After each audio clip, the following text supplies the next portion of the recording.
दोस्तों स्वागत है आपका एक और नई वीडियो में। दोस्तों यह बात तो आपने सुनी होगी कि कर्मों का फल और भाग्य का लिखा कभी नहीं मिटता। हम अच्छे और बुरे दोनों कर्म धरती पर करते हैं और हम सोचते हैं कि हमें कोई नहीं देख रहा, लेकिन यह बात बिल्कुल असत्य है। एक अलौकिक शक्ति है जो हमेशा हम पर नजर रखती है। मनुष्य जैसा बीज बोता है वैसी ही फसल प्राप्त करता है। यह कहावत आपने सुनी ही होगी, जैसे आप कर्म करोगे वैसा ही आपको फल प्राप्त होगा। लेकिन मेरा एक सवाल है, क्या आप इस बात पर यकीन करते हैं कि जैसा आप कर्म करते हैं वैसा ही आपको फल भी मिलता है? आइए इस बात को आज हम एक कहानी के माध्यम से जानते हैं। नमस्कार दोस्तों, स्वागत है आपका the God friend YouTube channel में। दोस्तों, यह कहानी बड़ी ही शिक्षाप्रद और ज्ञानवर्धक है। मेरा आपसे निवेदन है कि आप इस कहानी को पूरा सुनें। तो चलिए दोस्तों, कहानी को शुरू करते हैं। बहुत समय पहले की बात है। एक गांव में श्याम नाम का एक किसान रहता था। उसके परिवार में सिर्फ श्याम और उसकी पत्नी रहती थी। श्याम की पत्नी का नाम रमा था। एक दिन श्याम और उसकी पत्नी अपनी फसल बेचने के लिए दूसरे नगर गए थे। जब वह फसल बेचकर दूसरे नगर से अपने नगर आ रहे थे, दोनों अनजान शहर में एक सुनसान रास्ते से जा रहे थे। जब वह दूसरे राज्य की सीमा से निकले तो उन्हें रास्ते में कुछ डाकू मिल गए और उन डाकुओं ने श्याम और उसकी पत्नी रमा के पास जो कुछ भी था वह सब कुछ लूट लिया। और इस तरह श्याम और उसकी पत्नी को डाकुओं ने भिखारी बना दिया। इसके बाद डाकुओं का समूह वहां से चला गया। डाकू तो चले गए, लेकिन श्याम और उसकी पत्नी रमा को लूटने के बाद वह दोनों चिंता में पड़ गए और सोचने लगे कि आगे क्या किया जाए। एक तो अनजान शहर और अनजान शहर में दोनों का बुरा हाल था, क्योंकि अनजान शहर में पैसा ही सब कुछ होता है। श्याम अपनी पत्नी को लेकर आगे रास्ते पर एक अनजान शहर की तरफ बढ़ने लगा। उसे यह चिंता खाए जा रही थी कि अब मैं क्या करूं और करूं तो करूं कैसे। वह इसी चिंता में चला ही जा रहा था कि नगर के बाहर एक साधु की कुटिया दिखाई दी। श्याम अपनी पत्नी को लेकर कुटिया की तरफ चल दिया। जब वह कुटिया के पास पहुंचा तो उसे वहां पर एक साधु मिले जो एक चबूतरे पर बैठे हुए अपने शिष्यों को प्रवचन दे रहे थे। साधु को देखकर श्याम सोचने लगा, क्यों ना इन साधु महाराज को अपनी समस्या बताऊं, शायद यह मेरी समस्या का कुछ समाधान कर दे।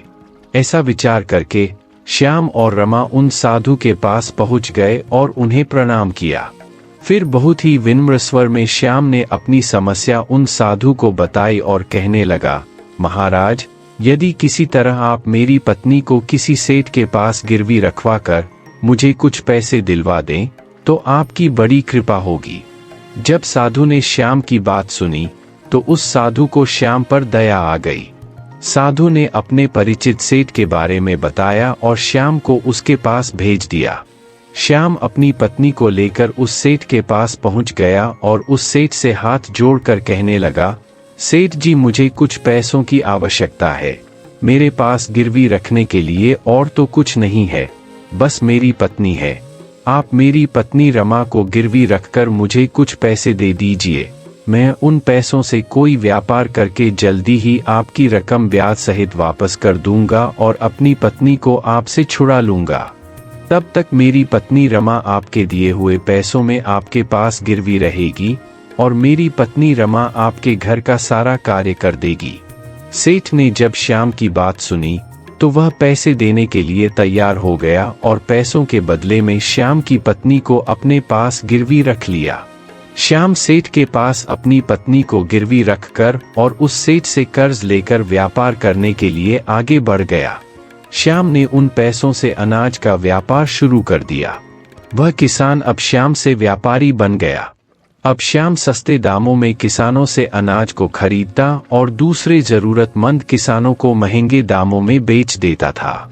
इस प्रकार श्याम ने उन पैसों से बहुत ही कम समय में अच्छा खासा धन अर्जित कर लिया। जब श्याम ने खूब पैसा कमा लिया तो 7 महीने बाद फिर श्याम उसी नगर में वापस लौट आया। जिस नगर में वह अपनी पत्नी को उस सेठ के पास गिरवी रख कर गया था।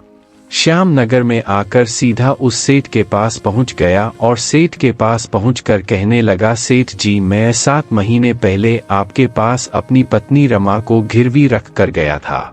आप अपना हिसाब करके मुझसे पैसे ले लीजिए और मेरी पत्नी को मुझे वापस कर दीजिए। तब सेठ ने उदास होते हुए श्याम से कहा, तुम्हारे जाते ही कुछ समय बाद तुम्हारी पत्नी बीमार हो गई। मैंने अच्छे से अच्छे वैद्यों को तुम्हारी पत्नी को दिखाया, लेकिन फिर भी तुम्हारी पत्नी को मैं नहीं बचा सका और आज से 2 महीने पहले तुम्हारी पत्नी की मृत्यु हो गई। श्याम ने जब उस सेठ के मुंह से यह सुना तो श्याम यह सुनकर बड़ा दुखी हुआ। फिर थोड़ा धीरज रखकर श्याम उस सेठ से बोला, सेठ जी, जो होना था वह तो हो चुका है। शायद मेरे नसीब में ही ऐसा लिखा हुआ था। वह मेरे साथ रहती तब भी आयु पूरी होने पर उसे मरना ही पड़ता। होनी को कौन टाल सकता है। फिर भी आप अपने पैसे मुझसे ले लीजिए ताकि मुझे इस बात का संतोष हो जाए कि मैंने अपना कर्ज चुका दिया और मैंने आपका कर्ज चुकाकर अपनी पत्नी को गिरवी रखने के कलंक से खुद को बचा लिया। श्याम की बात सुनकर वह सेठ बोला, नहीं भाई, अब मैं तुम्हारा दोषी हूँ। मैं तुम्हारी पत्नी को बचा नहीं सका। अब मेरे पास तुम्हें देने के लिए तुम्हारी पत्नी नहीं है, इसीलिए मैं तुमसे कुछ भी नहीं ले सकता। श्याम ने सेठ से पैसे रखने के लिए बहुत बार कहा, लेकिन सेठ ने श्याम का एक भी पैसा नहीं रखा। उदास भाव से श्याम जब वहां से निकला तो रास्ते में फिर उसी स्थान पर पहुंच गया जहां पर वह उन साधु से पहली बार मिला था। हमेशा की तरह साधु महाराज अपने चबूतरे पर बैठे हुए अपने शिष्यों को प्रवचन सुना रहे थे। श्याम भी मन की शांति के लिए वहीं पर जाकर बैठ गया और साधु के प्रवचन सुनने लगा। साधु ने जब श्याम को देखा तो साधु उसे पहचान गए और उसका हालचाल पूछने लगे। श्याम ने पूरी घटना उन साधु को बता दी। वह साधु एक सिद्ध महात्मा थे। श्याम की बात सुनकर उस साधु ने कहा, भाई, उस सेठ ने तुम्हारे साथ धोखा किया है। उसने तुम्हारी पत्नी को कहीं छुपा दिया है। तुम्हारी पत्नी की मृत्यु नहीं हुई है, तुम्हारी पत्नी अभी भी जीवित है। सेठ ने तुम्हारी पत्नी को कहीं गुप्त स्थान पर छुपा रखा है। अब तुम ऐसा करो, यहाँ के राजा के पास चले जाओ और राजा के दरबार में जाकर प्रार्थना करना कि राजा साहब मेरी पत्नी को सेठ से दिलवा दो, क्योंकि इस नगर का जो राजा है वह बहुत बुद्धिमान है। वह तुम्हारी बात को अवश्य स्वीकार करेगा और उसे सेठ को कठोर दंड देगा। जब श्याम ने उस साधु महात्मा की बातों को सुना तो उसे अपनी पत्नी रमा से मिलने की एक नई उम्मीद दिखाई दी। अब साधु की बात मानकर श्याम राजा के दरबार में जाने के लिए चल दिया। श्याम राजा के दरबार में पहुंच गया और राजा के दरबार में पहुंचकर राजा से गुहार लगाने लगा कि महाराज, मेरी पत्नी को सेठ से मुझे दिलवा दीजिए। महाराज, मैंने सेठ से कुछ धन उधार लिया था। बदले में अपनी पत्नी रमा को सेठ के पास गिरवी रख कर गया था। जब मैं धन लेकर अपनी पत्नी को सेठ के पास लेने गया तो वह सेठ कह रहा है कि रमा का देहांत हो गया है। वह झूठ बोल रहा है। श्याम की प्रार्थना सुनकर राजा ने सेठ को दरबार में बुलाया और उससे कहा, सेठ, क्या यह बात सच है कि यह श्याम कुछ रुपयों के बदले में अपनी पत्नी रमा को तुम्हारे पास गिरवी रख कर गया था? सेठ ने स्वीकार करते हुए कहा कि हाँ राजन, श्याम की यह बात बिल्कुल सच है। राजा ने फिर कहा, तुम इसकी पत्नी को क्यों नहीं लौटा रहे हो? राजा की बात सुनकर वह सेठ बोला, कैसे लौटा सकता हूँ महाराज? मैंने इस श्याम को बता तो दिया है कि आज से 2 महीने पहले इसकी पत्नी की मृत्यु हो चुकी है। महाराज, अब मैं यमराज के पास जाकर तो इसकी पत्नी को वापस नहीं ला सकता। राजा ने पूछा, कोई गवाह है तुम्हारे पास जो इस बात की पुष्टि कर दे कि इसकी पत्नी की मृत्यु हो चुकी है? तो सेठ बोला, जी महाराज, इस बात की पुष्टि वह अच्छी तरह से कर देगा जिसने इस व्यापारी की पत्नी का इलाज किया था। वह 4 लोग भी मेरे गवाह है जिसने इसकी पत्नी को जलाया था। राजा ने निराश होते हुए श्याम से कहा, यदि तुम्हारी पत्नी जीवित होती तो हम तुम्हें अवश्य दिलवा देते, अब तो हमारी भी मजबूरी है। इस प्रकार राजा ने श्याम को समझा बुझाकर वापस भेज दिया। श्याम फिर से साधु के पास पहुंच गया और जो कुछ दरबार में राजा और सेठ ने कहा वह सारी बातें साधु को बता दी। श्याम की बात सुनकर साधु ने कहा, तुम राजा के दरबार में फिर से जाओ और राजा से कहो कि मुझे केवल 4 घंटे के लिए राजगद्दी पर बैठने का और न्याय करने का अधिकार दे। साधु जी की बात सुनकर श्याम एक बार फिर से राजा के दरबार में पहुंच जाता है और जैसा साधु ने कहा था श्याम ने राजा से कह दिया। राजा ने श्याम की यह बात सुनी तो यह सुनकर राजा ने कहा, मुझे 4 घंटे के लिए राजगद्दी छोड़ने में कोई एतराज नहीं है। यदि ऐसा करने से तुम्हें न्याय मिल जाएगा तो मैं 4 घंटे के लिए उस साधु के लिए अपनी राजगद्दी छोड़ दूंगा। तुम उन साधु को राज दरबार में ले आओ।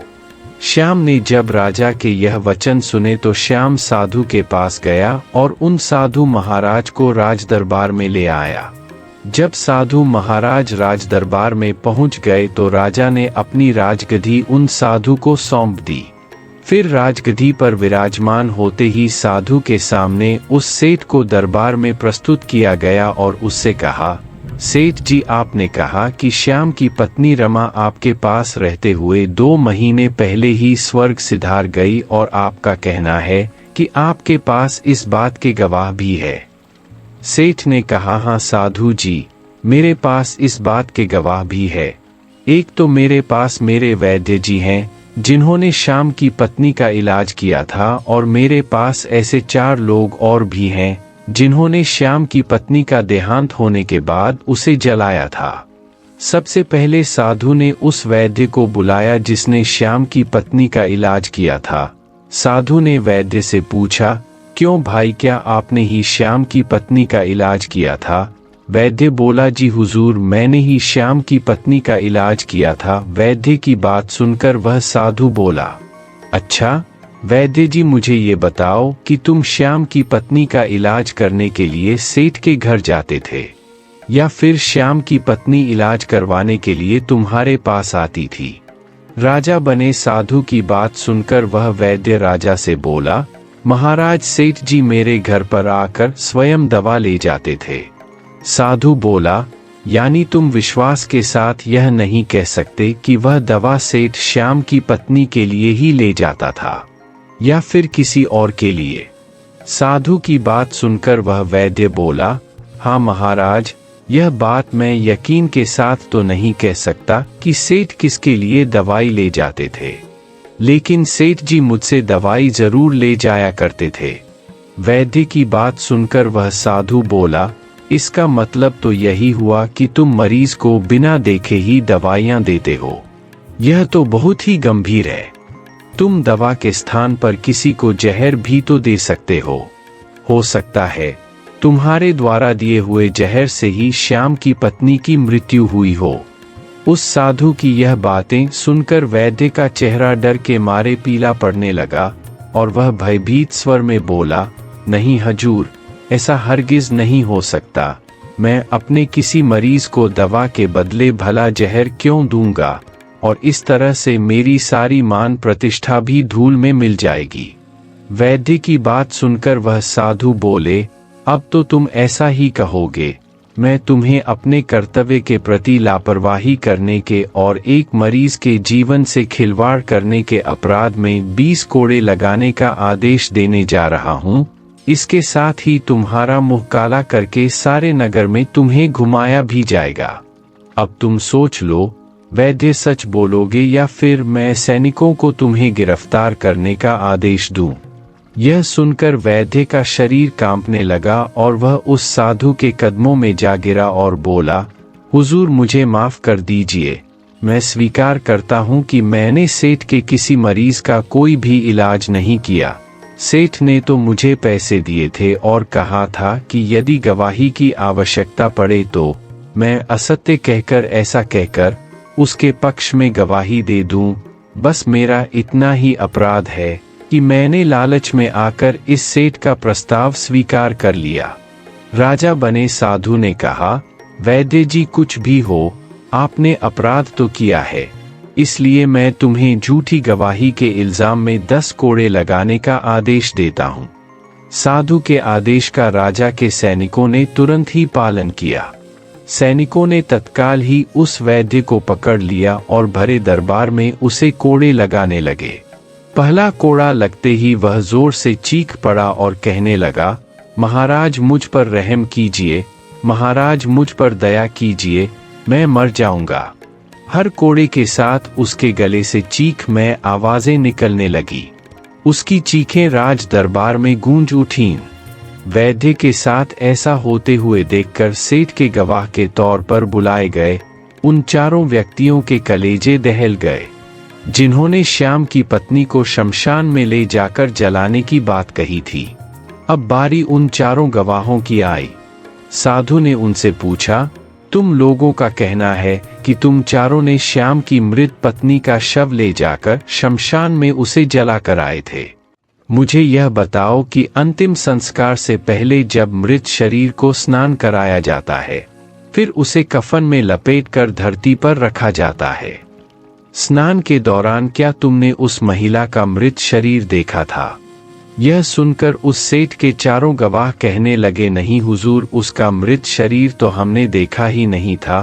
तब तक सेठ जी ने अर्थी तैयार कर ली थी, उसके बाद ही हम उसे शमशान में ले गए। तब साधु जी ने कहा, हो सकता है उस स्त्री को किसी जहरीले पदार्थ से बेहोश कर उस अर्थी में लेटाया गया हो और उसे तुम शमशान में ले जाकर जला कर आ गए हो। यह तो एक बहुत ही गंभीर समस्या है। इसके लिए तुम लोगों को मृत्यु दंड की सजा भी दी जा सकती है। वह चारों गवाह वैद्य की चीज पुकार को देखकर बिल्कुल ही ठंडे पड़ गए। साधु ने क्रोध के भाव से सेठ की तरफ देखा। जैसे ही उस साधु ने सेठ की तरफ देखा तो सेठ का चेहरा ऐसे काला पड़ गया। साधु ने सेठ से कहा, सेठ जी, तुम्हारे 5 गवाहों की तो पहले ही हवा निकल गई। अब तुम बताओ कि किसी की इच्छा के विपरीत किसी की पत्नी को जबरदस्ती घर में रखना और उसे वापस न करना, इस अपराध में तुम कौन सी सजा पाना पसंद करोगे? साधु की बात सुनकर सेठ का चेहरा एकदम से सफेद पड़ गया। उसके मुंह से कोई आवाज नहीं निकल सकी। राजा बने साधु ने कहा, सेठ, इससे पहले कि मैं तुम्हें मृत्युदंड की कठोर सजा दे दूं, अभी भी समय है कि तुम इस किसान श्याम की पत्नी को दरबार में हाजिर कर दो। सजा के डर से सेठ ने तुरंत अपने सेवकों को अपने घर भेजा और सेवकों को घर भेजकर श्याम की पत्नी को दरबार में प्रस्तुत कर दिया। साधु ने सेठ से लेकर श्याम को उसकी पत्नी सौंप दी और सेठ को झूठी गवाही के अपराध में 4 सालों की कैद की सजा सुना दी। उन चारों गवाहों को भी कड़ी से कड़ी सजा दी गई, जिन्होंने श्याम की पत्नी रमा का शरीर श्मशान में जलाने की झूठी गवाही दी थी। यह देखकर राजा आश्चर्यचकित रह गया और साधु के सामने हाथ जोड़कर बोला, साधु, आप धन्य हैं। आपने मुझे सिखा दिया कि न्याय कैसे किया जाता है। राजा की बात सुनकर वह साधु बोला, राजन, मेरी 3 बातें सदैव याद रखना कि कभी भी इन 3 स्थानों पर अपनी पत्नी को अकेला नहीं छोड़ना चाहिए। अब हम आपको बताते हैं जिन स्थानों पर यदि कोई अपनी पत्नी को अकेला छोड़ता है तो उसे बहुत ही पछतावा करना पड़ता है। पहला स्थान है, कभी भूल कर भी अपनी पत्नी को पराये पुरुषों के पास नहीं छोड़ना। किसी भी परिस्थिति में अपनी पत्नी को किसी अन्य पुरुष के साथ अकेला नहीं छोड़ना चाहिए, क्योंकि आज के समय में किसी का कुछ नहीं पता कौन कब और किसके साथ धोखा कर दे। दूसरा स्थान है, अगर आपकी पत्नी को कोई बीमारी घेर ले और वह बीमार पड़ जाए तो ऐसी स्थिति में कभी भी उसको बीमारी में अकेला छोड़कर नहीं जाना चाहिए, क्योंकि जब कोई मनुष्य किसी स्त्री से विवाह करता है तो विवाह के समय वचन देता है कि मैं तेरे सुख दुख में और आजीवन तुम्हारे साथ रहूंगा। इसलिए बीमारी की हालत में उसके साथ सदैव बने रहिए और उसकी देखभाल करिए। जिस तरीके से पत्नी अपने पति की सेवा करती है, उसी तरह से पति का भी कर्तव्य बनता है कि अपनी पत्नी की सेवा में हमेशा तत्पर रहे। यह आपका कर्तव्य है। तीसरा स्थान है, अगर आपकी पत्नी निर्दोष है और कोई उस पर झूठ लांछन लगाता है तो ऐसी स्थिति में सदैव तुम्हें उसके साथ खड़े रहना चाहिए, क्योंकि एक लड़की अपने माता पिता का घर इसी आस में छोड़कर आती है कि मेरा पति मेरी भावनाओं को समझेगा और हर स्थिति में मेरा साथ देगा, इसलिए दुनिया वाले उस पर कोई झूठा दोष लगा रहे हैं तो आपको अपनी अर्धांगिनी के साथ खड़े रहना चाहिए। ऐसे समय में उसको कभी भी अकेला नहीं छोड़ना चाहिए, या कभी कोई ऐसी स्थिति आए तो उस समय तुम्हें अपनी पत्नी को बोलना चाहिए कि तुम बिल्कुल भी चिंता मत करो, मैं तुम्हारे साथ खड़ा हूँ। साधु की बात सुनकर श्याम और राजा को भी समझ आ गया। दोस्तों, आपने आज के इस वीडियो से क्या सीखा उसे हमें आप कमेंट में बता सकते हैं। इसी के साथ हम उम्मीद करते हैं कि आपको आज की वीडियो पसंद आई होगी, तो इस वीडियो को उस इंसान को शेयर करें जो अपने जीवन में इसी प्रकार की कोई गलती कर सकता है। और प्रिय दोस्तों, आप इस वीडियो को लाइक कर हमारे चैनल को सब्सक्राइब कर लीजिए, क्योंकि हम आपके लिए ऐसी ज्ञानवर्धक और शिक्षाप्रदक कहानी लाते रहते हैं।